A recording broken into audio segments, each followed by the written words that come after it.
श्री कालभैरवनाथ भगवान की जय। लोसर खांडगाव महाराष्ट्राच्या पटलावरील विकासाचे आणि पुरोगामी विचारांचे उपेक्षित सुवर्णपान। महाराष्ट्रात अशी अनेक गावे आहेत जी आपल्या परंपरेसाठी ओळखली जातात, पण अहिल्यानगर जिल्ह्यातील पाथर्डी तालुक्यातील लोसर खांडगाव हे गाव परंपरेला विज्ञानाची आणि पुरोगामी विचारांची जोड देण्यात कैक पावले पुढे आहे। आज 2 एप्रिल रोजी येथील जागृत देवस्थान श्री काळभैरवनाथाची यात्रा भरत आहे। या यात्रेच्या निमित्ताने केवळ धार्मिक उत्सवच नाही, तर या गावाने जपलेला आदर्श आणि केलेला कायापालट संपूर्ण महाराष्ट्रासमोर येणे काळाची गरज आहे। परंपरेला छेद देणारा पुरोगामी विचार, 1965च्या दरम्यान ऐतिहासिक निर्णय, ज्या काळात ग्रामीण भागात अंधश्रद्धा आणि जुन्या रूढींचा पगडा होता, अशा काळात म्हणजेच 1965मध्ये लोसर खांडगावने एक क्रांती केली। महाराष्ट्रातील बहुतांश भैरवनाथ मंदिरात आजही बळी देण्याची प्रथा आहे, मात्र या गावाने बंडू बाबांच्या आग्रहाखातर आणि तत्कालीन गावचालक यांच्या पुढाकाराने पशुहत्या बंदीचा ऐतिहासिक निर्णय घेतला। अंगात येणाऱ्या प्रकारांना थारा न देणे असो वा विज्ञानाची कास धरणे, हे गाव तेव्हापासूनच पुरोगामी राहिले आहे। पुढच्या काळात सरपंच जगन्नाथ पाटील गीते आणि त्यांच्या सहकाऱ्यांनी या परंपरा पारदर्शक व्यवहाराच्या माध्यमातून कायम ठेवून त्यामध्ये जास्तीत जास्त भर घालण्याचा प्रयत्न केला।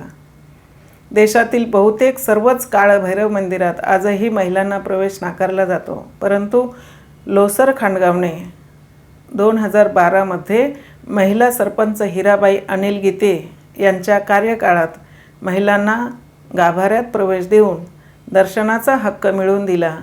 विशेष म्हणजे या निर्णयामुळे गावावर कोणतेही संकट आले नाही, उलट देवस्थानचा आणि गावचा विकास दुपटीने झाला। आज मंदिर ट्रस्टच्या दानात महिलांचा वाटा मोठा असतो, हे या निर्णयाचे यशाचे गमक आहे। राळेगण सिद्धी आणि हिवरे बाजारच्या तोडीचा विकास आदर्श गाव होण्यासाठी जे निकष अण्णा हजारे यांच्या राळेगण सिद्धीने किंवा पोपटराव पवार यांच्या हिवरे बाजारने पूर्ण केले, ते सर्व निकष लोसर खांडगावने केवळ 15 ते 20 कोटींच्या निधीत पूर्ण करून दाखवले आहेत। गावात पाण्याची अत्यंत उत्तम सोय करण्यात आली आहे।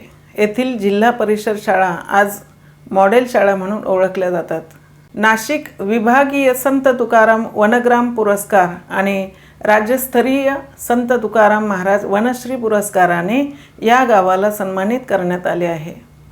केवळ गावातच नाही, तर पंढरपूर येथेही भाविकांसाठी 3 कोटींचे भक्त निवास उभारण्याचे काम सुरू आहे। सरपंच अनिल गीते यांनी व्यक्त केलेली खंत विचार करायला लावणारी आहे। इतका पारदर्शक कारभार, आदर्श विकास आणि पुरस्कार मिळूनही हे गाव महाराष्ट्राच्या नकाशावर ज्या प्रमाणात प्रसिद्ध व्हायला हवे होते, ते झाले नाही। राजकीय पाठबळ आणि प्रसिद्धी माध्यमांच्या अभावामुळे इथल्या ग्रामस्थांच्या कष्टाला म्हणावी तशी दाद मिळालेली नाही। इतर गावांना मिळालेला 100 ते 150 कोटींचा निधी आणि लोसरने अल्प निधीत केलेला तोडीचा विकास याचा तुलनात्मक अभ्यास होणे गरजेचे आहे। लोसर खांडगावासह जोरवाडी, पोळवाडी, भोसे, बाभळगाव, धारवाडी, राघू हिवरे अशा परिसरातील सर्व ग्रामस्थांच्या विश्वासाच्या जोरावर ही यात्रा संपन्न होत आहे। तीर्थक्षेत्र विकास निधीतून मंदिराचे 1 कोटींचे काम प्रगतीपथावर आहे। लोसर खांडगावने साधलेली शैक्षणिक आणि पायाभूत प्रगती हे सामूहिक प्रयत्नांचे फळ आहे। लोसर खांडगाव हे केवळ एक गाव नसून तो एक विचार आहे। श्रद्धेला जेव्हा विवेकाची जोड मिळते, तेव्हा गाव आदर्श होतो, हेच या गावाने सिद्ध केले आहे।